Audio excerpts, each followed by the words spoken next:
What's up, everybody? It's Jimmy Farris with the Be a Pro series. We are live again, and this is our third episode. It's just me this time, so you're gonna have to deal with just me. I'm traveling right now, so you guys have seen me in a couple different studios, a couple different settings, but I am doing the best to make this the best experience possible for you. I'm actually standing up today, which is different too. I'm so excited about this topic that I wanted to be able to stand up and give you guys all of my energy. I think what we're going to talk about today is a really, really important topic, and it's around goal setting. And I know a lot of people, when we talk about goals, it's kind of one of those topics where it's like, yeah, I've heard that before. I've been doing that since I was in grade school or since I was in high school. But the reality is only 3% of people in this country, 3% of Americans actually have clearly defined goals. Of that 3%, only 1% actually have those goals written down. And so as many people that know about goals, as many people that know about this idea of goal setting and clearly defining what you want, not that many people are executing on it. And that's one of the themes, one of the things I talk about all the time is that most people know what to do, but they don't do what they know. We've all heard of the concept of goal setting. A lot of you guys probably set New Year's resolutions. I know there was a lot of people talking about 2020 is going to be my year.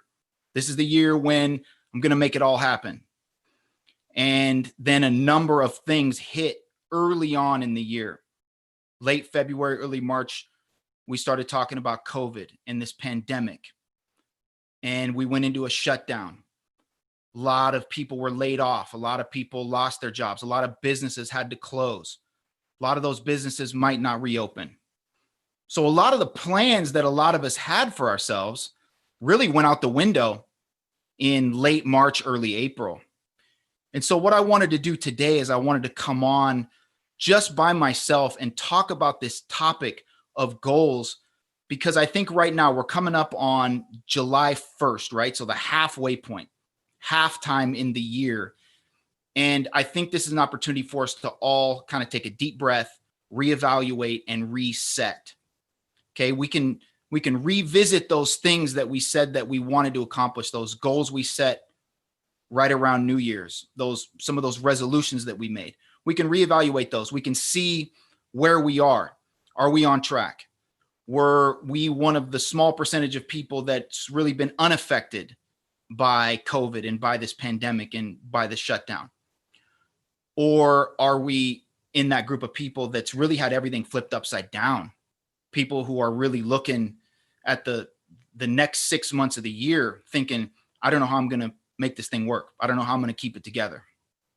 So either way, if you're in either one of those two categories, we're going to talk about it here today. And in this episode in particular, I really, really want you guys to be interacting in the chat box, in the comments. I've got Casey in those comments right now. She'll introduce herself if she hasn't already.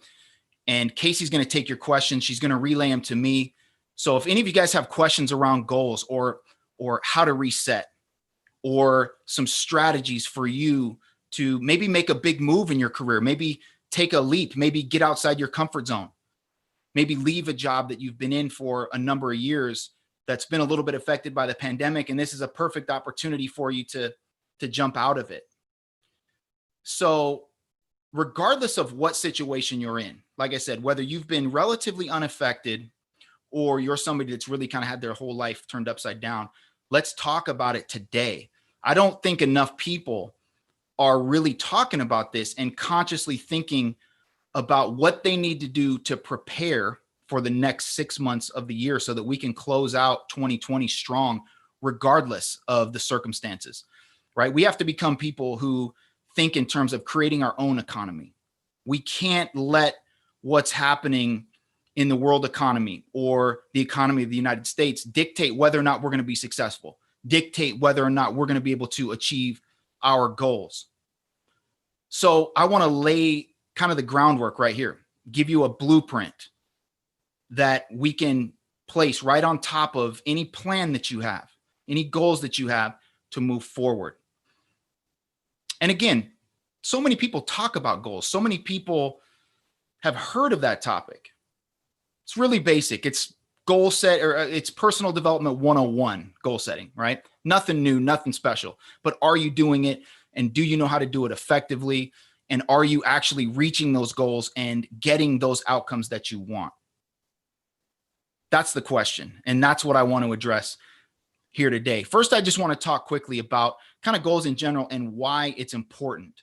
Goals are important because they really kind of allow us to dictate our future, right? They give us the opportunity to really kind of paint that picture that we want in the future.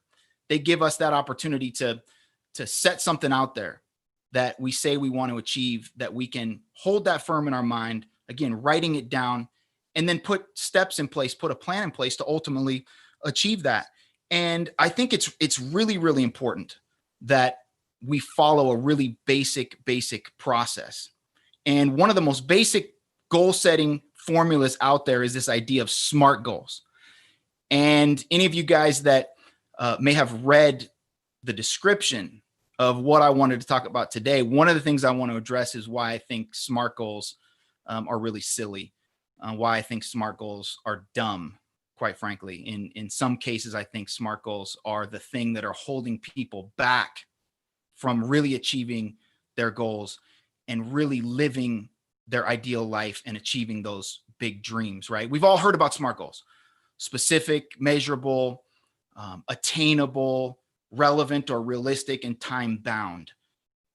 And in that acronym, there's some good. It's not all bad. I like some of these concepts. I like the idea of being time bound. I like the idea of being specific to some degree, but I think sometimes that process of getting really specific can cause us to play small. I like the idea of the goal being measurable again, but that can cause people sometimes to not want to shoot for something that maybe is outside of their scope, something that they can measure. Attainable and relevant or realistic is where they lose me. What does it even mean to look in the mirror and say, well, is that goal attainable? Of course it's attainable. If somebody's done it, if it's already been done, then that alone lets you know that it is attainable, that it's not impossible. And the truth is that for most of us, we don't even know what we're capable of sometimes. We don't even know what our potential is until we start to tap into it. That's why so many people play small. That's why so many people will set a goal that's so far below what it is that they actually want to accomplish. You know, I always say that when people set goals, they usually set goals around what they think they can get. In other words, what they think is possible, not what they really want.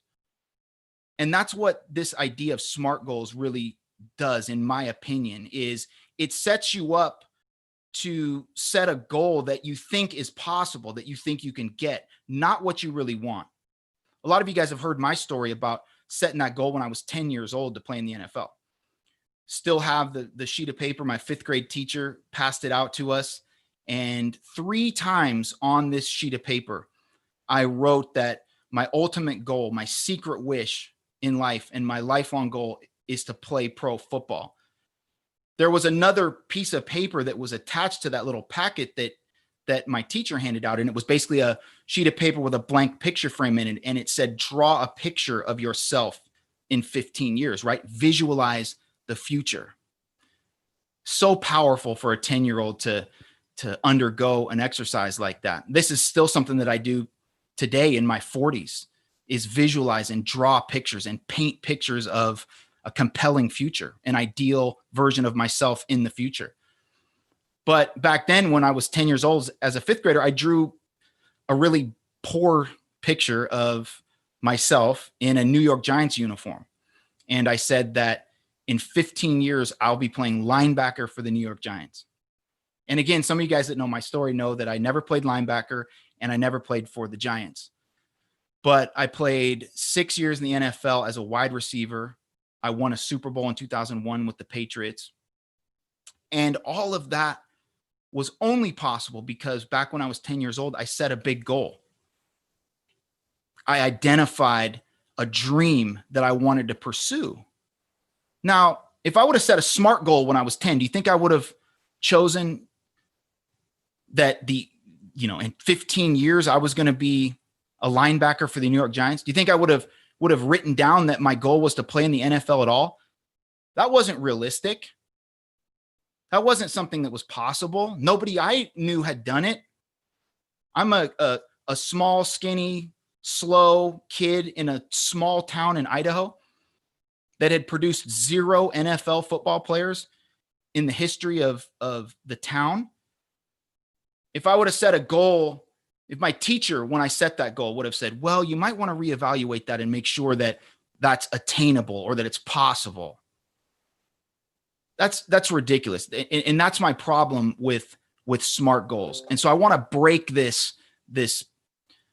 idea around SMART goals being the way to go. And I want to introduce a new way to do this, a new acronym, if you will, what I call life goals, L.I.F.E, life goals, right? Life goals are centered around being limitless, right? I don't want you to think in terms of what's attainable. I want you to think of what you want in your wildest dreams, what it is that you would want. They need to be inspiring, right? This means that they need to be future oriented so that it's pulling you towards the future, not pushing you away from something that you don't want. And on that track, they need to be future paced. That's the F. Okay, we're going to place those goals out in the future. Have you visualize yourself when you achieve it? And then they have to be emotional. And this is really your why. This is when you look in the mirror and say, why am I doing this? What am I really going for here? That's my concept of what I like to call life goals. And we're going to jump into those in detail. But there's one thing that I really want to address and communicate to you guys before we start that. And I want you to write this down. There's three main things that have to be present, that you have to understand before you set any kind of goal. 3 things that you must believe. The first one, write this down, is that the treasure is out there. Okay. What you want is out there. You have to believe that it's something that is out there. It's real, it's tangible, and it's something that you can achieve. The second thing you have to believe is that you will find it. You will find the treasure. You have to believe that it's possible for you, that you can find it. Otherwise, what are you going to do all this for? What are you going to go all in for? What are you going to get prepared for? What are you going to be reliable around? What are you going to be obsessed about? If you don't believe that it's out there, if you don't believe that you can find it, right? So number 1, you got to believe that the treasure is out there. Number 2, you have to believe that you can find it. And number 3, and most importantly, you have to believe that it's going to be worth it, right? Even back when I was 10 and I set that goal to play in the NFL, I was so in love with football and pro football and the NFL in general that as I went through the years, I get into high school and I'm working my ass off, lifting 2-3 times a day, track practice after workouts, doing all the extra work in the weight room and in the film room. I always believed that when I got to the NFL, when I achieved that goal, that it would be worth it and some. And it was. People ask me all the time, what was it like to play in the NFL? I say it was better than you can imagine. It was better than I thought it would be. That goal far exceeded my expectations, right? So when we go about this process, I want you to hold those 3 ideas firmly in your mind. Number 1, that the treasure's out there. Number 2, that you'll find it. And number 3, that it'll be worth it. Because if you don't believe those 3 things, then we're wasting our time. And this is a critical point in all of our lives. With all the chaos going on, all the uncertainty, all the unrest, this is a critical point that we take this time to identify exactly what it is that we want. We get clarity around how we're going to do it. And we allow ourselves to feel and kind of summons the emotions, that why, that's going to keep us dedicated, keep us committed to achieving that goal, right? So let's jump into it. Talk about this idea of life goals. Like I said, limitless. Why is that so important? I think, again, as I said when I started, that so many people set goals around what they think they can get, not what they want. So what I want you to do, and again, you can write these things down. What I want you to do is ask yourself, what do you want in a perfect world, right? If you could have a genie that would grant you 3 wishes, what would it be? I don't want you to think about your current circumstances. I don't want you to think about your current life conditions. I don't want you to think about anything that would cause you to hold yourself back, to think small. I don't want you to think in terms of what you think you can get or what's possible. I want you to think only in terms of what do you want. You know, there's been studies, numerous studies, where they will survey people and ask them how much money would be ideal they wanted to make in a year. What would be a salary that you would want to make? And people will say things like 80,000 or 100,000. And then the person conducting that survey or that interview will go back and say, is that really all you want to make? That would be an ideal life for you, is to make 80 or 100,000. And the people will say, well, no. I mean, if I could make anything, I'd want to make, $1 million a year. Well, why didn't you say that first, right? It's because of these limiting beliefs and this idea around only going for what we think we can get. So as you go through this process and sometime later today or tomorrow, when you're going back through your goals and setting some new goals and identifying some of the things you want, and you're applying this process, I want you to think in terms of what you want, not what you think you can get. So the L in life goals stands for limitless. I want you to think that the possibilities for you, the potential for you, and your ability to get anything you want is limitless. You're bounded by nothing. So dream big and set a big goal. The next one is inspiring. Your goal has to inspire you. It has to be something that pulls you toward the future. It has to be something that compels you toward the future. Let me explain this, because this is a big point for me. I think this is important for everybody.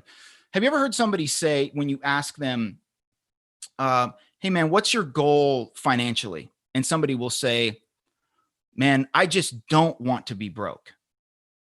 You'll say, hey, what's your goal around health and fitness? They'll say, well, I just don't want to be fat and unhealthy.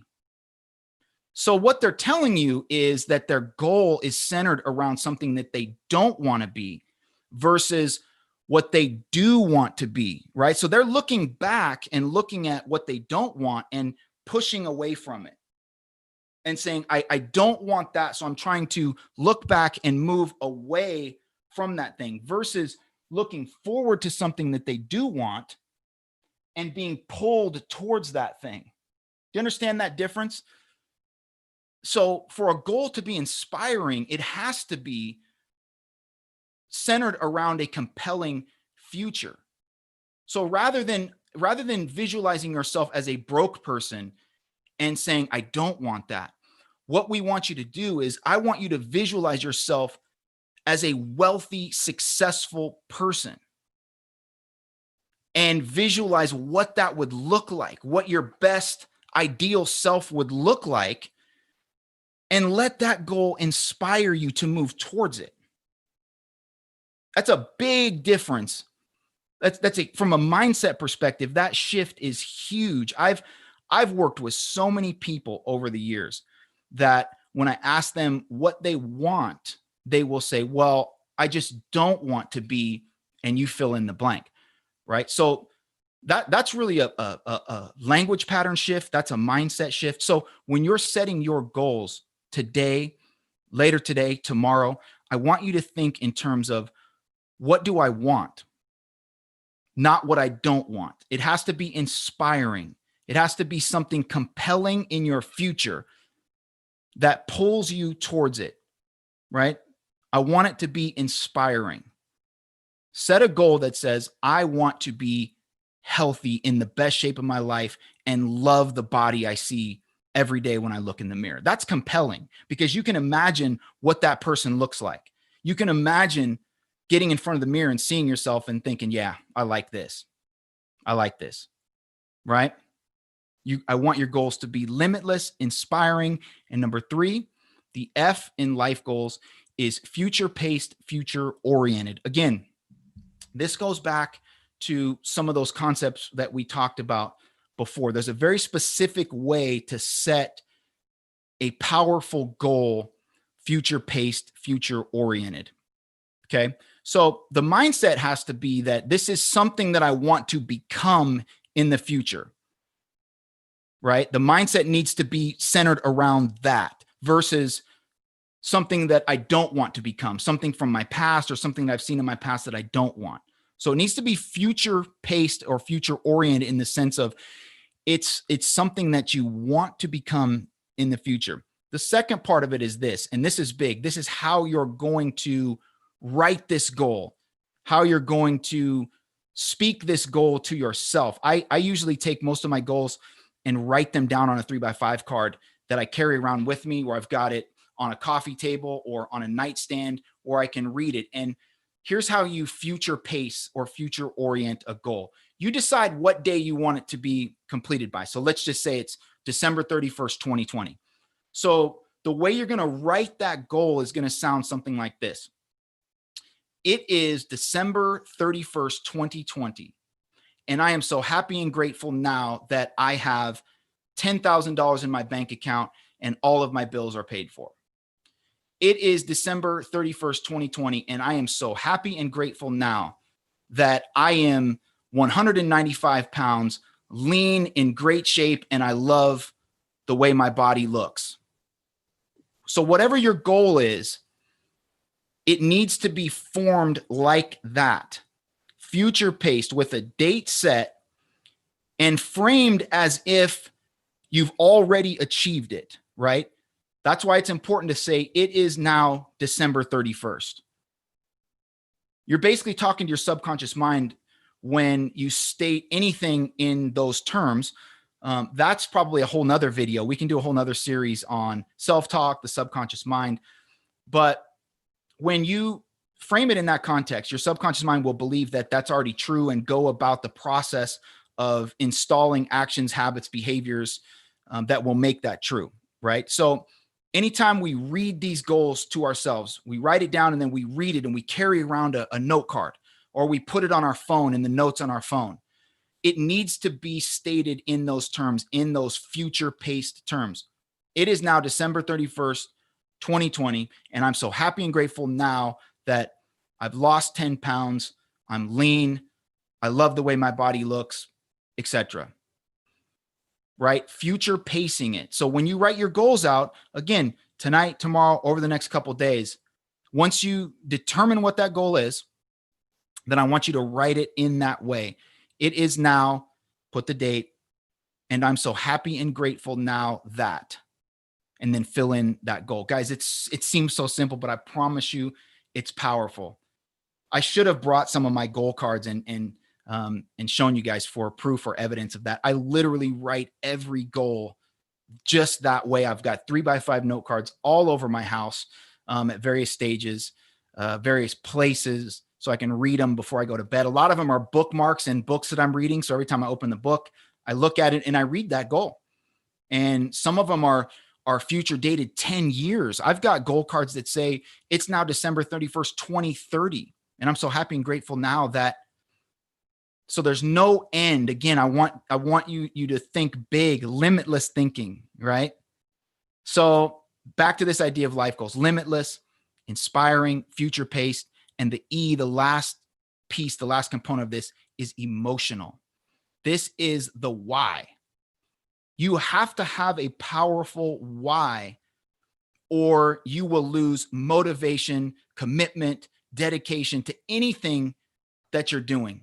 This is the biggest problem that I encounter with most people, either people that I work with or even just friends that I have casual conversations with, they just don't have a big enough why to fully commit to something. They haven't tapped into the emotional side. An old business partner of mine used to say that when it comes to coaching high performing individuals, that you use emotion to motivate and logic to steer. So I want to kind of highlight that piece about using emotion to motivate. Again, people ask me all the time about motivation. Hey man, I need you to motivate me. What can I do to get motivated? Well, if you're lacking motivation, then that tells me that you haven't tapped into a deep enough why around whatever it is that you're doing. Because again, going back to that life goal that I set when I was 10 years old to play in the NFL, there were days, yes, that I woke up and was like, I don't want to do this today. I'm sore. I'm tired. I don't want to go run these, 5 miles. I don't want to go do this lift. I don't want to run these 12 110s or 16 110s. But I ultimately got myself out of bed, got myself to the track or the weight room, and did it because the why, the emotion was so deep that I would have never thought of missing one of those things. You guys have heard me say before that one thing that separates high performers from everybody else is that they do what they're supposed to do regardless of how they feel. They don't let their feelings get in the way.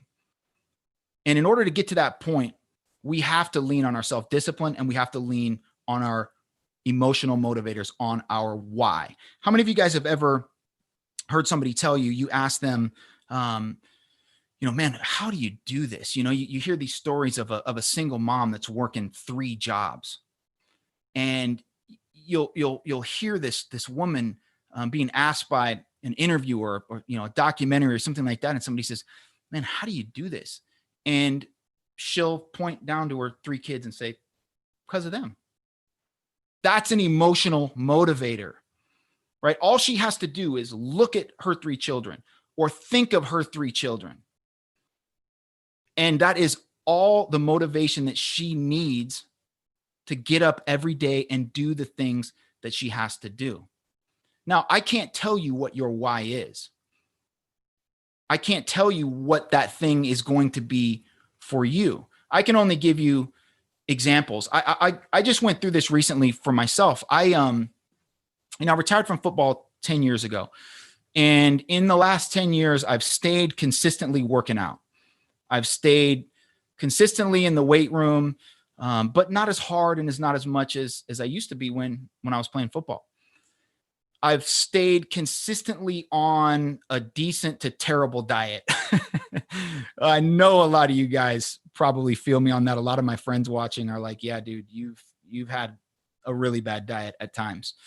And over the course of those 10 years, my body just continued to get further and further away from the body of a world-class athlete, which was the mental picture that I hold of myself. Like, yes, I'm retired. I haven't played football in 10 years, but I spent a long period of time in my life being an athlete and being a world-class level athlete.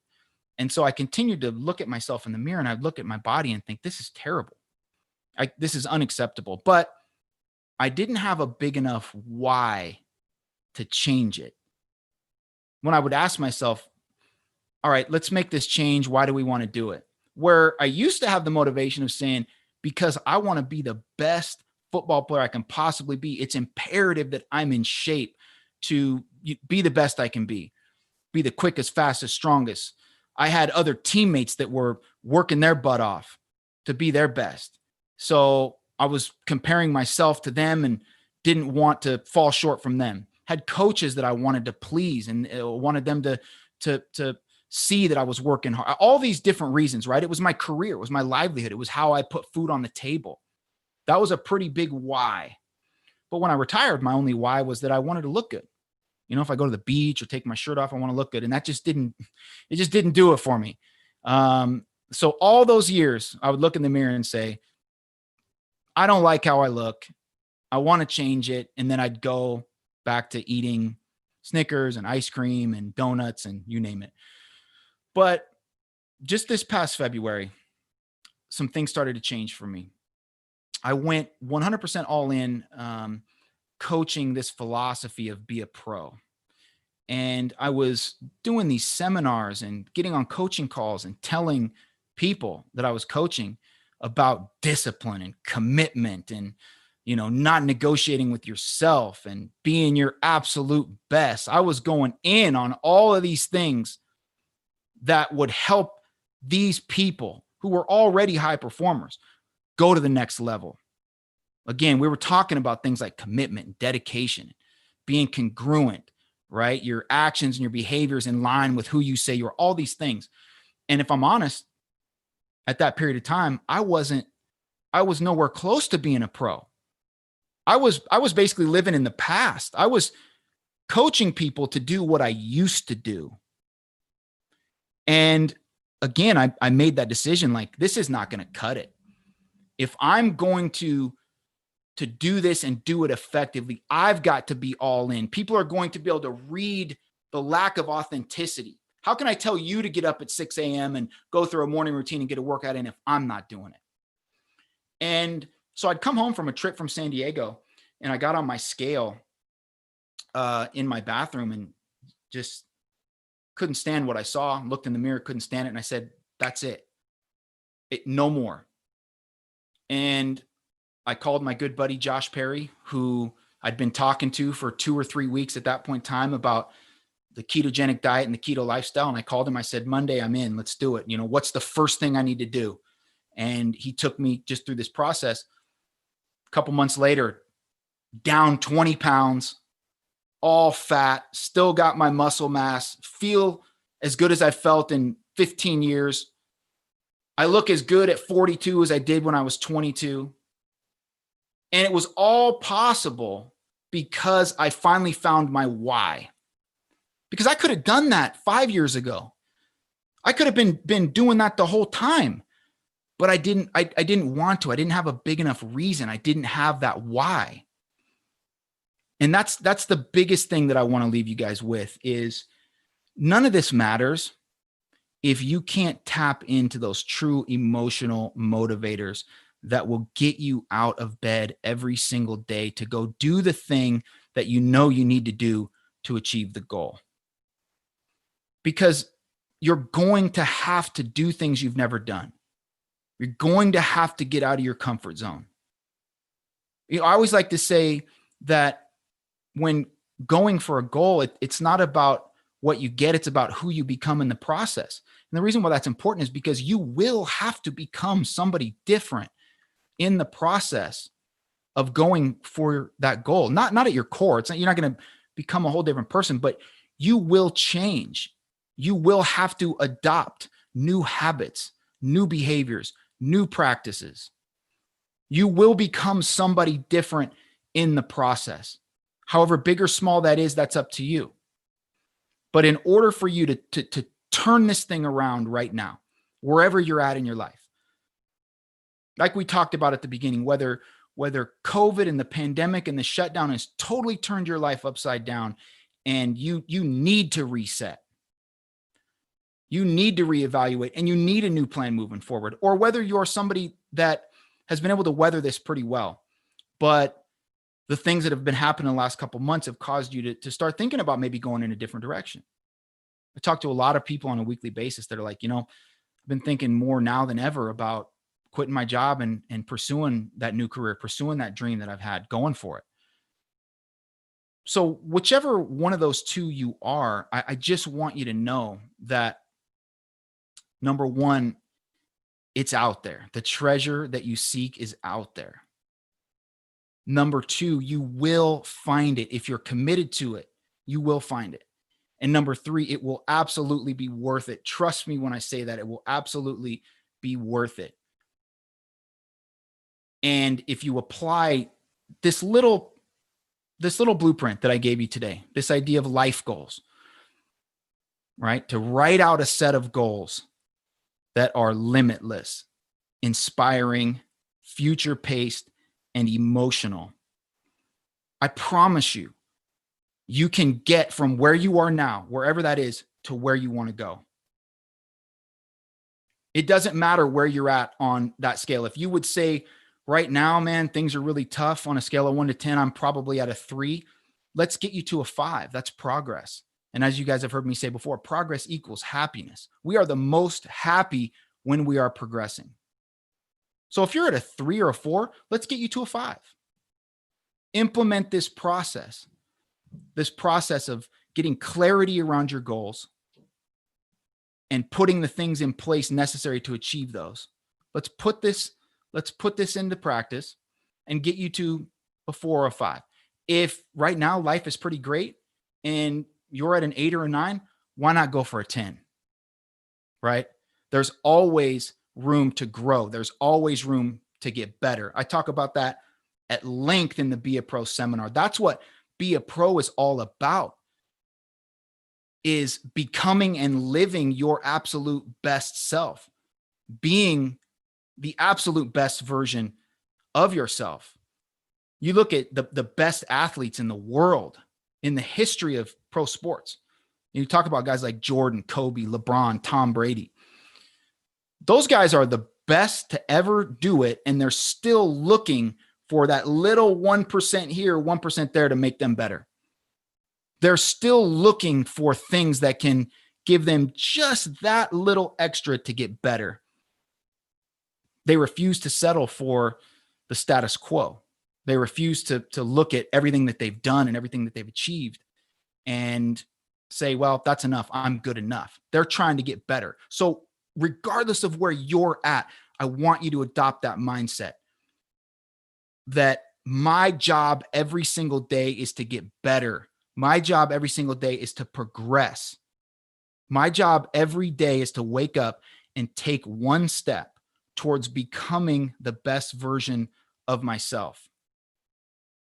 And when you're constantly focused on this idea of becoming better, of taking steps forward, of making progress, then those big dreams, those big goals, those things that you want to achieve, you will be shocked. The doors that will open and the people that will just kind of come into your life out of nowhere. You'll be shocked how the universe will conspire for you. As one of my favorite authors, Paulo Coelho, says in The Alchemist, that when you want something bad enough, the universe conspires to help you get it. That's my challenge to you this week. That's my challenge to you over the next couple of days, no matter where you're at. Let's set some clearly defined goals around that blueprint of life goals that I showed you. I want them to be limitless. I want them to be inspiring.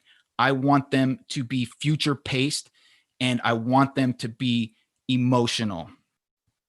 If you can do that, I promise you we can move the needle. I promise you we can close out the last 6 months of this year in the manner that you want to.